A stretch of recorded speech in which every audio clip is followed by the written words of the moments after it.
Cruise news time. And man, we got the pile of stories coming at us hard and fast today. Remember the cruise ship that got hit by the rogue wave? Well, it's not doing too well. Not doing too well at all. But we do have another cruise ship that is doing well. Big news about Royal Caribbean's Icon of the Seas. Carnival Cruise Line has a warning for cruisers this weekend. And we have a cruise passenger wanting free money because they're cold. Yep. Cruise news and my views. Let's talk about it.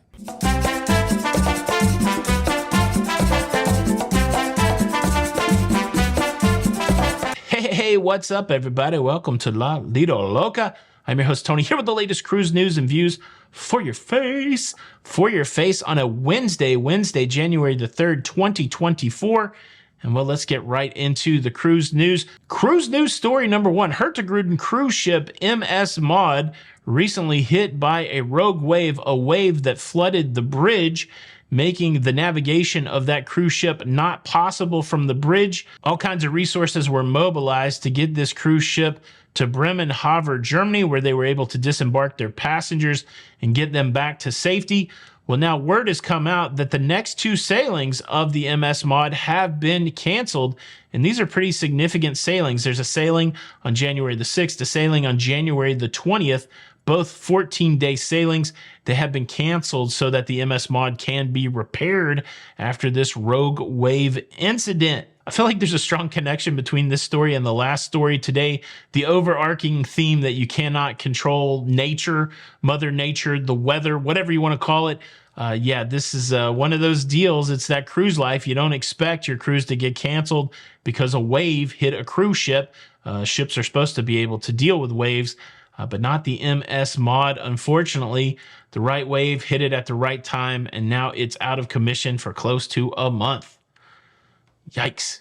Now, before we round the bend and get to cruise news story number two, I do want to share some interesting information and a money-saving offer from today's sponsor. Let's take a journey to the back of my head. Oh, that's right. I'm one of the millions of men around the world who suffer with male pattern baldness, and that's why I'm excited for the sponsor of today's episode, Keeps. Now, I've been losing my hair for a few years now, and I've never really taken action. I think that's why I'm excited about Keeps. Keeps is an online subscription service that allows you treatment for male pattern baldness in an affordable and easy way. Keeps offers both of the FDA-approved hair loss treatments, and they offer a 2-in-1 gel that combines both treatments. The process is really seamless. You're going to go online, you're going to sign up, you're going to talk about what kind of male pattern baldness that you have, and Keeps will recommend the treatment for you. The treatment will be mailed directly to your house in a nondescript package. The whole process, you don't even have to leave your house. It's that convenient. It's pretty exciting. To date, Keeps has helped nearly 1 million men keep their hair. Clinical studies have shown that Keeps 90% effective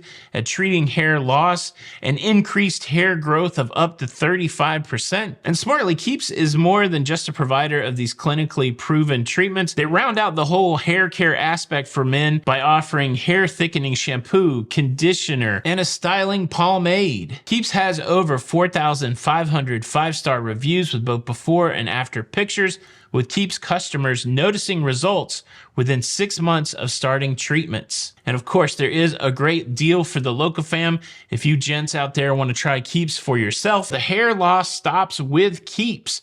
For a special offer, go to www.keeps.com/La Lido Loca. That's www.keeps.com/La Lido Loca, or click the link in the description. I'm excited about this journey. A big thanks to Keeps for sponsoring today's episode. Cruise news story number two. Big things are happening for Royal Caribbean's Icon of the Seas. It's the world's largest cruise ship. It is set to do its inaugural sailings later this month out of Florida.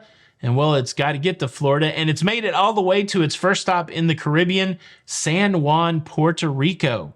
It's going to be in San Juan for the next few days as it takes on provisions and continues to put the spit and polish on that cruise ship, getting it ready for paying passengers. And yeah, it's just one step closer to its debut. Fellow cruise tuber and friend of the show, Chris Wong, is on that cruise ship working in the casino. He is making content from Icon of the Seas. I just wanted to recommend that channel to you, Chris Wong Vlogs, if you want to see the inside scoop on what's going on Icon as it continues to make its way to Florida. But yeah, big times are coming. I don't anticipate being on the Icon of the Seas this year and possibly even next year, but I am fascinated by Icon of the Seas. A lot of people agree that cruising changed significantly when the Oasis of the Seas and that class came into cruising back in 2008. I am somewhat anticipating that the Icon of the Seas will also bring some changes to cruising. It's going to be interesting to see if those are good changes or bad changes. I've already started to see some people's opinions out there. I'd love to hear that in the comments. Do you think the next bigger cruise ship from Royal is a good thing for cruising? Do you think it's a challenging thing for cruising? Leave a comment below. Cruise news story number 3, Carnival Cruise Line is putting the word out to cruisers heading to New Orleans this weekend for the January the 7th sailing on Sunday that they may have some challenges. The Port of New Orleans is in proximity to the sports ball arena there, where the New Orleans Saints will be playing the Atlanta Falcons this weekend. And because that game is hotly anticipated and will draw such a huge crowd, it is anticipated that there could be some disruption to the embarkation and disembarkation of the Carnival Glory. So if you're cruising on that cruise ship this weekend, make sure you add some extra time to get to the cruise ship because of the football. Are we ready for some football? I don't even know. Are we getting close to the end of the football season? I think some of the college football season's ending. Haven't been following it. I don't know. Is Tampa in it? Can somebody tell me who I'm rooting for at this point? Are you going to this New Orleans game? Are you going on that cruise? Are you disrupted? Leave a comment below. Cruise news story number 4 is one of those burr in the saddle stories for me.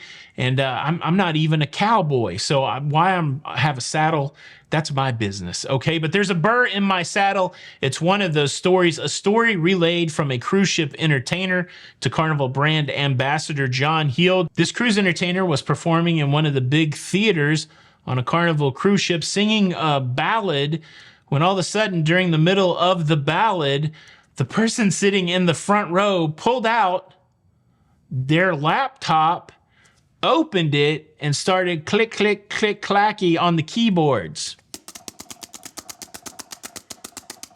What would be a good bell? You raise me up so I can stand. Needless to say, the entertainer found it to be disrespectful, and he sent the word out to John Heald so that maybe he could use his platform to gently remind people not to sit on the front row and click clacky on their keyboard. And nobody asked me, but I did see this announcement from John Heald, and I thought that I would do the same and say, look, here's a simple rule. When you go to the theater on any cruise ship, don't do your spreadsheets and your budgeting or whatever the heck you're doing. Send out emails, writing the next great American novel while poor Josh Groban, I don't know if he was covering Josh Groban. He might have been covering Ludacris and his, get out the way. What a stupid story. I hate to even bring it up. Please find a dumb cruise friend that's doing stupid stuff in the theater and shake them a little bit and go, don't do that. Because I know none of you guys would be doing that. Okay, let me disassociate from that stupid story to share another stupid story with you.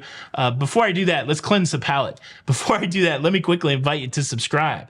If you like staying up to date with everything going on in cruising, please consider subscribing with the notification bell on. That way you don't miss out on any of these episodes. We had a lot of new folks join up yesterday. Welcome to all the newbies. And if it's your first time seeing my visage, this face, I'm sorry. But if you like staying up to date, I do this every day, and I'm happy to read the news so you don't have to curate the news and put it in your face. Just subscribe, notification bell. You'll get the goods. Thank you in advance. Twice I said that. Well, okay, here's the story. There's a cruiser upset with Carnival Cruise Line asking for free money because they booked a cruise in Florida in January, and when they got to the cruise port, it was cold. They reached out to Carnival brand ambassador saying, hey, we came to Florida and it's cold and we didn't think it was going to be cold. Can you give us something, please? Please? Can you? I wish they would let me answer some of these people. I would give them a good old, how about no? Yeah, I'm going to give you something. A swift kick in the tuchus. Is this, what is wrong with people? Have you ever heard of anything this crazy? Maybe I'm wrong. Maybe John Heald, who said they're not getting anything, is wrong. Carnival Corporation saying they're not getting.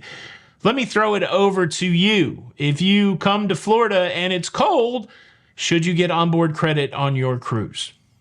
Yeah, leave a comment below. Boom, that's your cruise news. Hope you dug the show today. Another thanks to Keeps for sponsoring the episode.